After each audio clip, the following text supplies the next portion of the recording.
Alright, ladies and gentlemen, not sure what the sound is going to be like, but let me try it anyway. And this one should be a lot shorter, as I'm talking about the Indie weekend. Not Indie weekend, Watkins Glen weekend. I don't know. Again, I didn't really want this to be a weekly thing, but might as well. I mean, I didn't cover Iowa, so not a weekly thing. But anyways, might as well talk about Watkins Glen, what went down there. For race weekend again, because, ARCA on Friday, midday. And Truck Series not too long after, because I don't think there's lights at Glen. Actually, it probably is, because there's endurance races there, I think. I forgot what the night ones look like. Anyway, so let's talk about trucks first, because I didn't really watch ARCA. I gotta watch that, but apparently, yeah, young Tristan McKee of Spire Motorsports in the 77. I think it's the same 77 that Corey Day ran at Daytona. I could be wrong on that.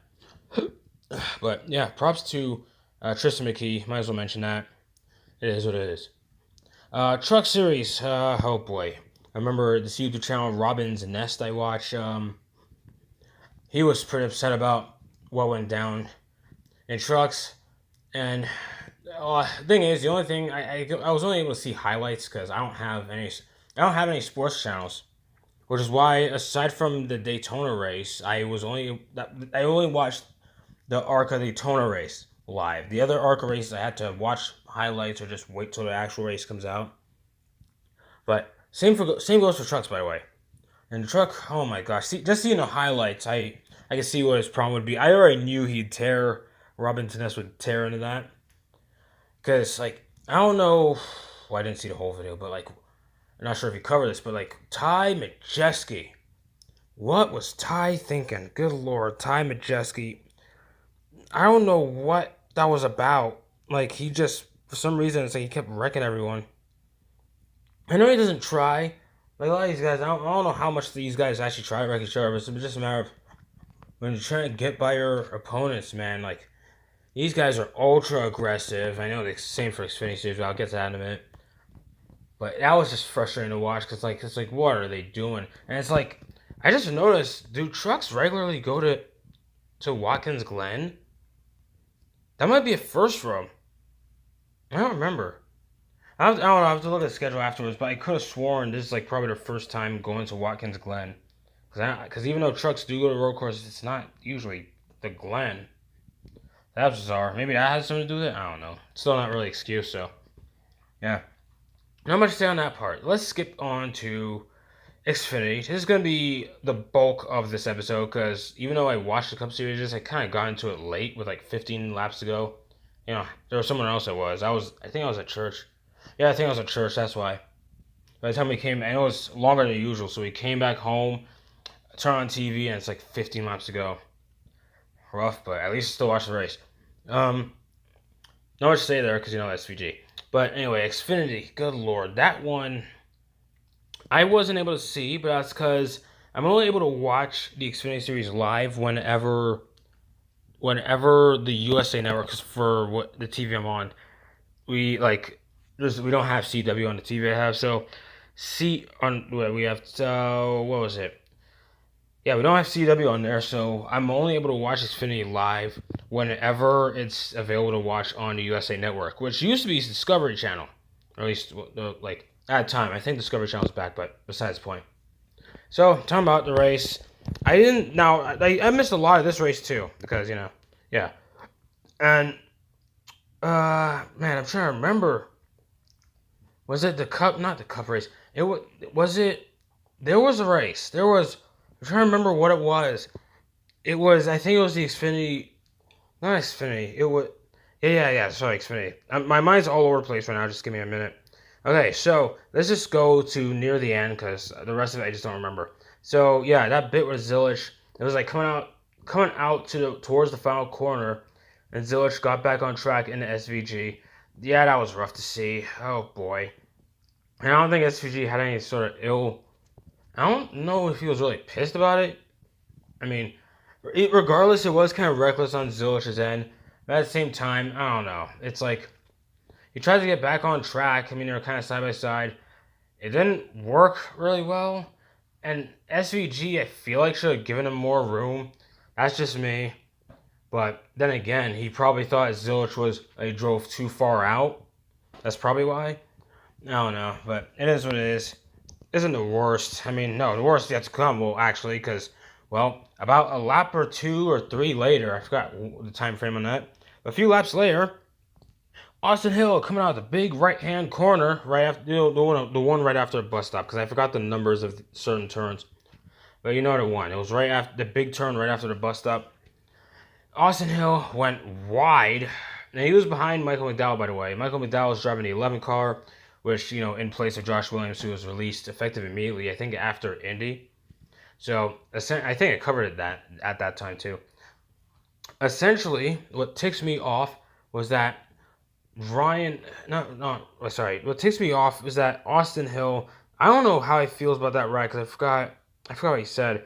But good lord, yeah, this really brought up the Austin Hill hate even more. Because what is he doing? What on earth is going on? Like, think about that. Like, Austin Hill, he drove wide. He was right behind McDowell. He coming out the big turn. He drives out wide to where, off the track.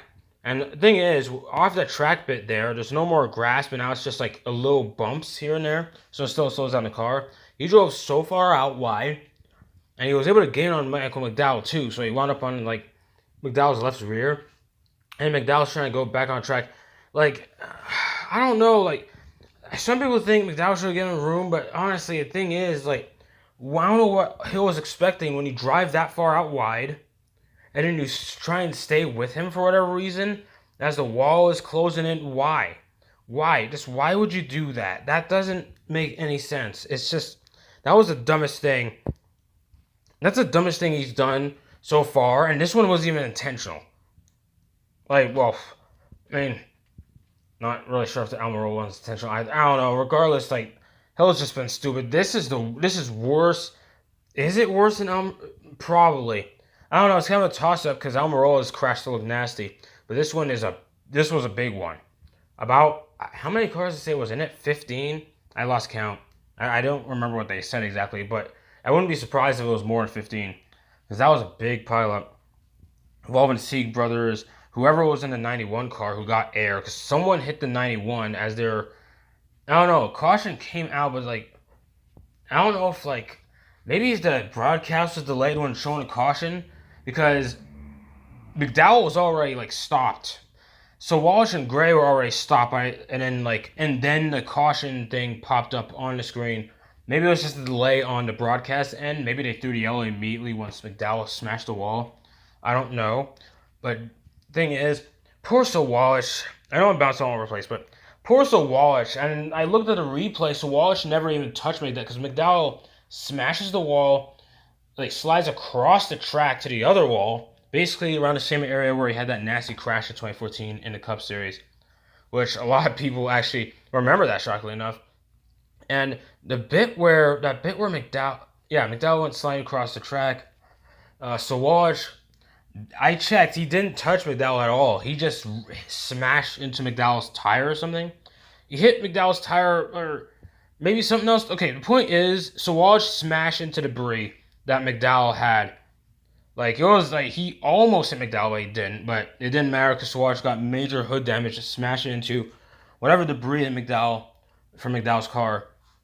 And Taylor Gray was up behind him. And that's how Taylor Gray got piled in too. That was unfortunate for those two. More importantly, Walsh, because his season has been hot garbage in the Xfinity Series. Now, it's not like he's bad in the Xfinity Series. Like, Walsh made sporadic starts in the Xfinity Series last year, and he was all right. So him going full-time this year and it hasn't worked out. I mean, I've already covered this part already probably. But to see him get wiped down that wreck, especially when he was in the top 5 pretty much, that really sucks for him. It is what it is. The Sieg brothers involved. Who else is involved? I don't know. Again, I don't know who was in the 91 because it's always someone else. Who else? They almost smashed to McDowell, by the way, because McDowell was still on track as it showed in like an aero view when it showed everyone else crash. So I guess that's what happened. They're slowing up, but some guys, I don't know. That was just such a weird spot. There's so many cars out. The fact there were 22 cars left at the Glen is crazy. It was crazy. And as for Austin Hill, look, even, like I think I probably said this already, I'm probably repeating myself, but even if it wasn't intentional, it's like that just feels so dumb to me. Why you go? I mean, it's one thing to swing out wide like that, but why not try and like let off and regroup? I don't know why he's trying to like get back on or expect McDowell to leave room like that. Because like, what are you expecting? No. To say and people saying, "Oh, to ban Austin Hill, ban this." I don't know about that. I don't know. I mean, I just. Well, then again, I just said this rec was worse than Almirola. Then again, that's probably me having bias against Almirola. I don't know. I'm probably mixed about it, but anyway, fact of the matter is that race is a disaster. Or well, so near the end, I don't know. The race seemed. I think people liked the race. I didn't see the whole thing, but yeah. And then Connor Zilic. Oh no. So Connor Zilic, won the race obviously, and especially since he accidentally wiped out SVG. Like yeah, competition gone. It was basically left wide open. No one else could catch Zilic. Zilic goes to victory lane, celebrates, and I don't know, maybe it was the window net or something, because he basically got out. A lot of drivers do this. A lot of them will stand right outside the car, they climb out the car, stand outside of it on the edge of the car. That's what they do. Like on the side of where they just came out, they'll stand on the edge and celebrate whatever. And it lasts for like 5 or so seconds. They're not up there for like a whole minute, celebrating, doing this and that. I don't know what happened with Zilic. I think it was he slipped from the window net and wound up falling. Good lord, that was a nasty fall. Heck, when I got the news of it, someone, I think it was in Discord or my Discord, someone was saying prayers to Zilic. I had no idea what they were talking about. I had no clue because I think I was just finishing watching the clip because again I couldn't watch the race live. So the first thing I saw of the race was a YouTube clip of Austin Hill causing a big one, and after that I see someone on my Discord saying prayers to Zilic, and I'm like, what are you talking about? Like what? And I type in, I think I typed Zilic injury on YouTube, and I think it was mainly, well, most of the videos that was showing was that nasty wreck he had at Talladega. But there was one it showed from someone recording their TV, actually. So it showed someone recording their TV, watching the incident happen. And yeah, that was just such a nasty fall. And it's one of those things, I think this is always in the back of my mind, like growing up. It's like, how has this not happened more? Well, that wasn't what I was thinking as a kid, but I'm like, how does that not? As a kid, I never saw it happen. So I always wondered, oh, what? How do they keep their balance like that? Like, is there a clip where someone fell, we just never see it? Well, still don't really have an answer to that, but, well, in the modern day, I finally saw a guy fall off a car in celebration. That really sucks, especially for Zilic. Someone on my Discord jumped the gun saying he's out for the season. Oh, broken collarbone. I don't know how long that takes to heal. I don't know. If we're talking about like, I don't know. Being out for the rest of the season, it's sensible, I guess. But then again, I don't even know how long he's gonna be out for. He said in this interview, because this leads to the Cup race, because I'm not really having a Cup race.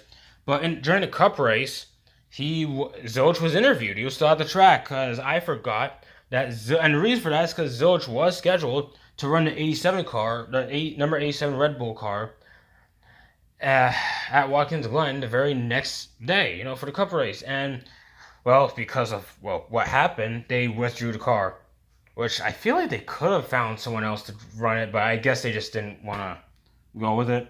I don't know. I feel like there's someone they could have found to just run the car anyway.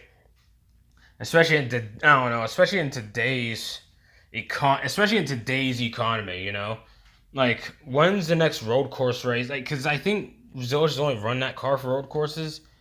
I think the next one will be the Roval, which is a playoff race. I don't know. I feel like in today's economy, they could have just found someone to run the car regardless, but I don't know. It is what it is. Their decision. But, yeah, it really sucks for Zilic because dude was on a roll. I think that was the 7th win this season. Like, Zilic has been on a roll. Ovals and road courses. Like, the dude has been amazing.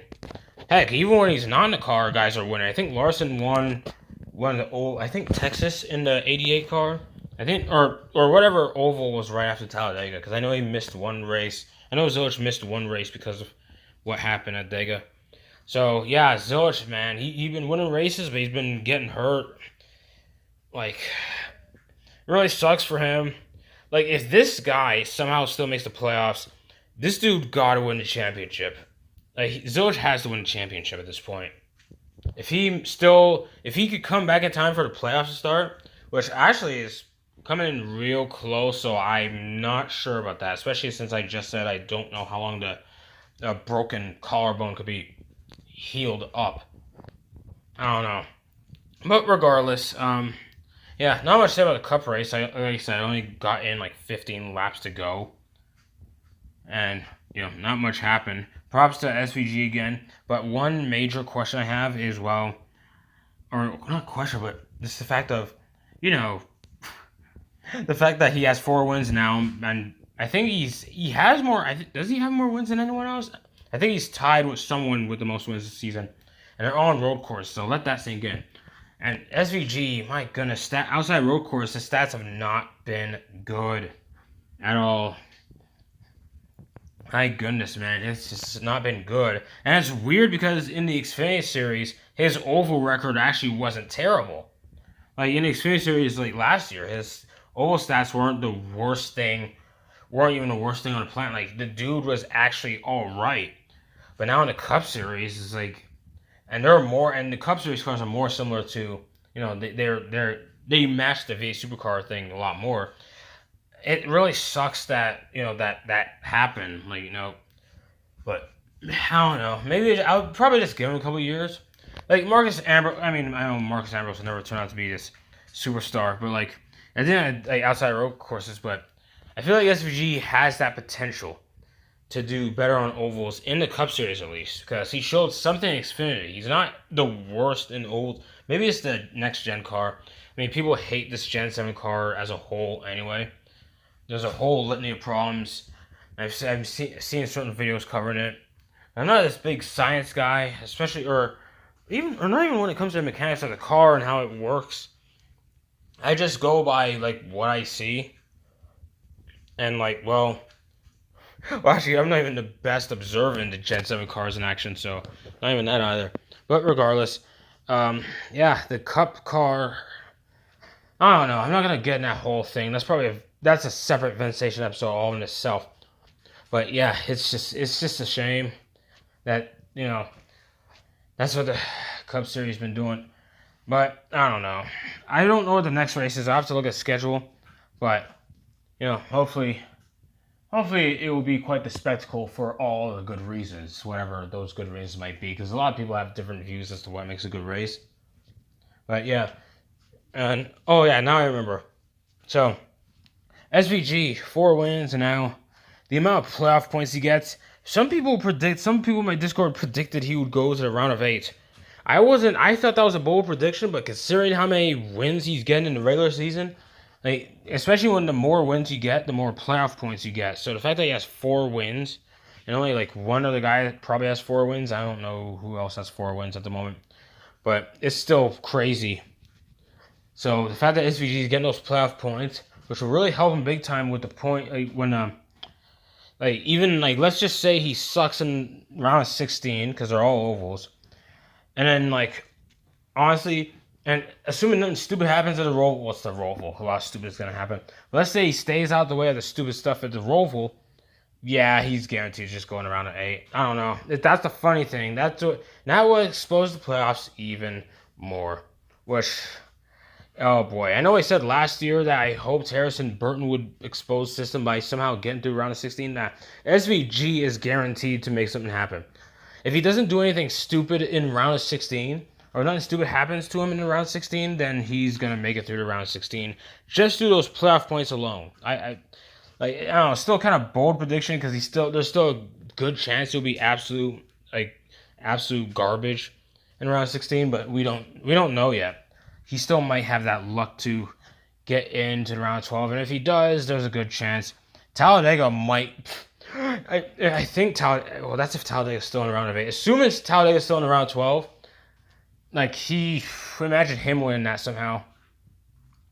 And if not, the Rumble. So, not much else to say there. So, yeah, that's about it for this episode of Josh Lee Event Station. So, other than that, I guess that's about it.